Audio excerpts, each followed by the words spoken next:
that group of people that you're mentioning, something that they say is, oh, Bitcoin on Lightning isn't Bitcoin, and you should buy my shitcoin because Bitcoin on Lightning isn't Bitcoin. That's their marketing, and people fall for it. They're like, Lots of oh people yeah, fall for it. since Bitcoin on Lightning isn't Bitcoin, I'm not even gonna get Bitcoin on the main chain. Like, it's just at this And point, Bitcoin is Bitcoin too. Like that's the greatest Right. part. It's like Yes, it's escrowed in the you can't make this stuff up. It's like saying Gosh, you that can't. dollars being spent on Visa aren't dollars. Like, Just do they change into some other currency or something like wild. that? That's not how it works. It's just a way to move your Bitcoin. I think a lot of people in crypto have been psyoped by the what is that triangle thing? The trilemma. The trilemma. Yeah. It's a psyop. These things are not equal. Speed, decentralization, security, these are all different components with different value. Yeah. Decentralization, security, much more important than speed. Speed can be built on top of things. And that's a great way to say it, Forrest.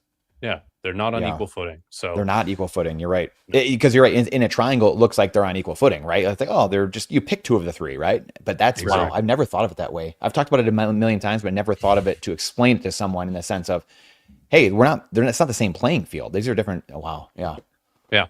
And yeah, so it's like a lot of people will, because of that, they think, oh, well, Bitcoin's too slow. It's 7 transactions per second or whatever it is.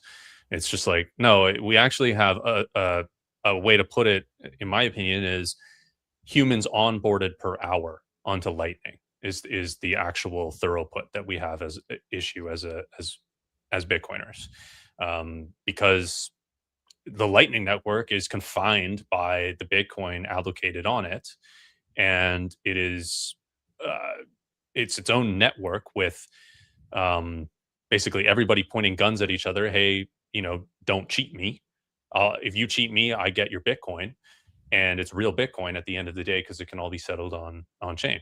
And so it's an absolutely amazing system, and it has its limitations. But guess what? Each one of those limitations is going to be fixed by additional layers, right? And we can see what ARK has already done, right?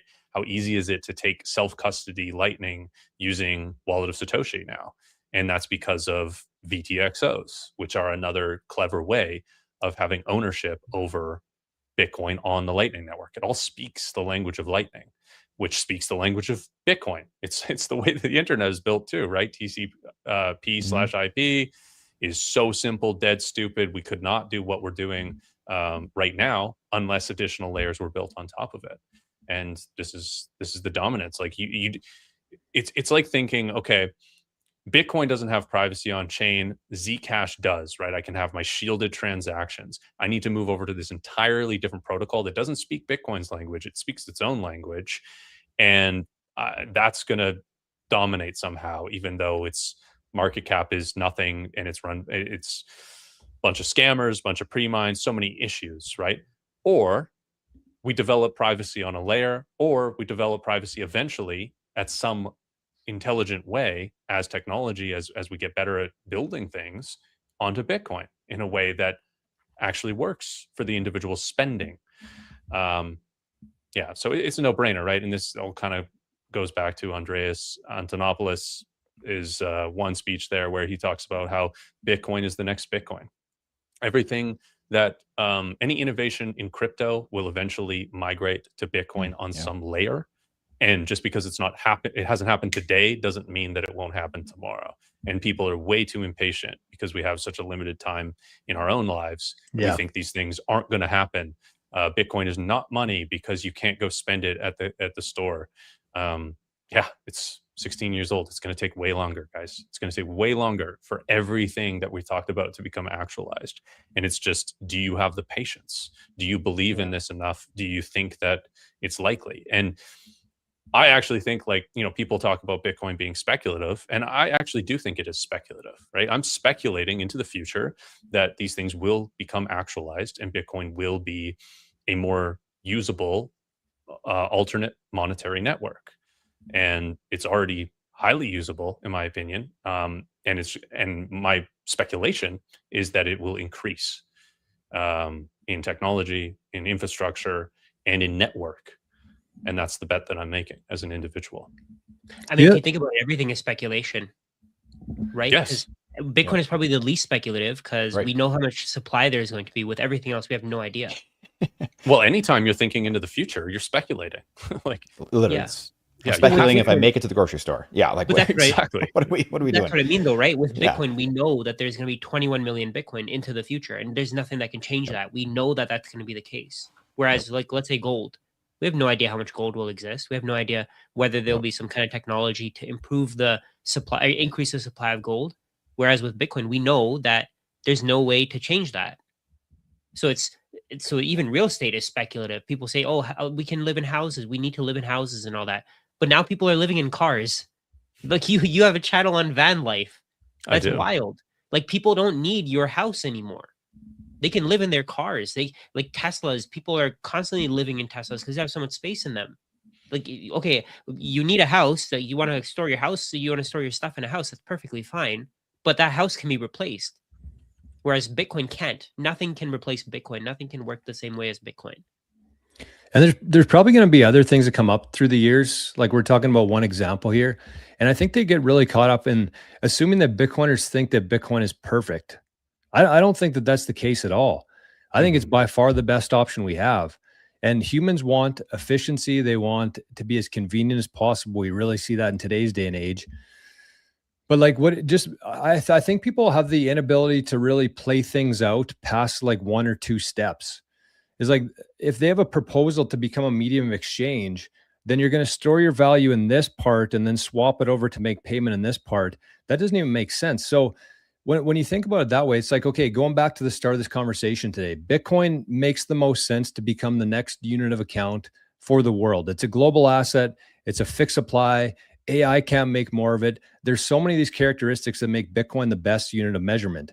So how would it make sense to go from that network to over to somebody else, jump, swap, pay whoever's accepting it and leave?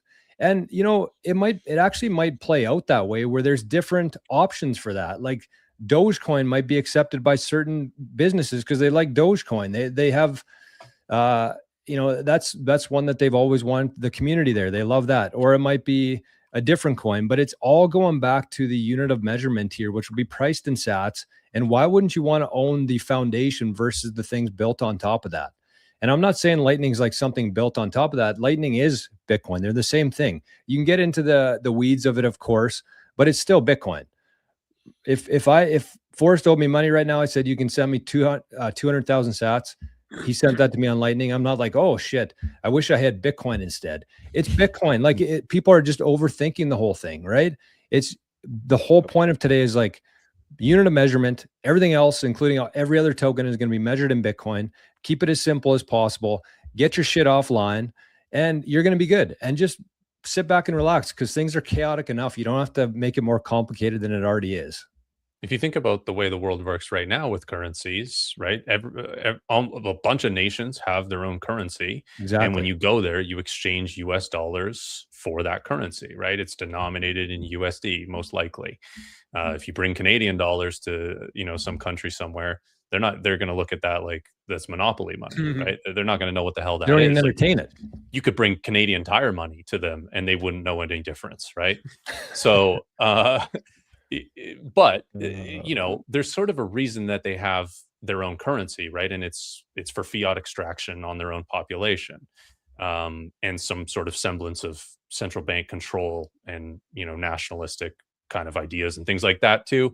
But there's less game theory to suggest that some country, right? There's not going to be Doge land that all just has Doge, unless it's like all the insiders all move there, right? They all take over a little island somewhere, maybe. Now they have an incentive because they have a bunch of it. They want to spend it. They want to accept it. They want to grow their own network within there. So it's difficult to like play out game theory of suggesting that there will be a bunch of different currencies, but it is possible. But there's going to be like selfish reasons for somebody else wanting to use or accept a different currency rather than Bitcoin. And it'll be from the same concepts of fiat, right? Pre-mined and insider allocation. Yep. Like that's the reason why fiat exists, is pre-mined and insider centralization. Yep. Yep, and it's all emanates from us. Again, it's this mindset. We let the governments do it. Like money was here before nation states, and it'll be here after nation states.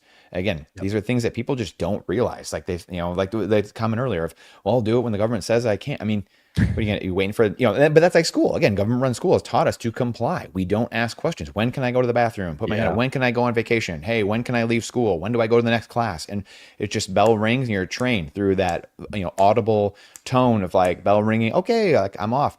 That's how, we're just a bunch of little financial slaves in a cage. That's, look, you're born with the birth certificate in America and a social security number. I'm sure it's a similar thing in Canada. And that's the debt. You go to the usdebtclock.org, you look at it, and debt per taxpayer, debt per citizen right there. That's how they stick the debt right on you. You're in a financial cage right when you're born. And so that's how they perpetuate the Ponzi scheme over time. And if you like that, if you're cool with that, then sure, XRP it up, Ethereum up, gold and silver it up, baby. I mean, like we've been down these paths. We've tried these things, keep using your fiat. That's the world we've been in. And if that's cool with you, you like what you see around you, then hey, God bless, by all means, you can go at it. But I just see a much different life going forward where incentives are completely flipped on their head and not redoing, but remaking the architecture of the system, reorienting people so consumers and producers on the same side of the table. And the government is naturally defunded over time, which is great for the people in government because then they don't feel like they have to go to the government and only follow the Nancy Pelosi stock trader in order to get ahead in life. Like they can actually go be productive in society. They can go spend more time with their families, whatever it might be. It's a beautiful thing because the natural incentives will heal all the different things. They'll flow down like a waterfall down the river, and you can't have the good society, honest society, from dishonest money, like we've mentioned multiple times. And it just goes back to the nature of things, the mindset of humans overcomplicating, and people not wanting to put in the work. Simple as that. Yeah.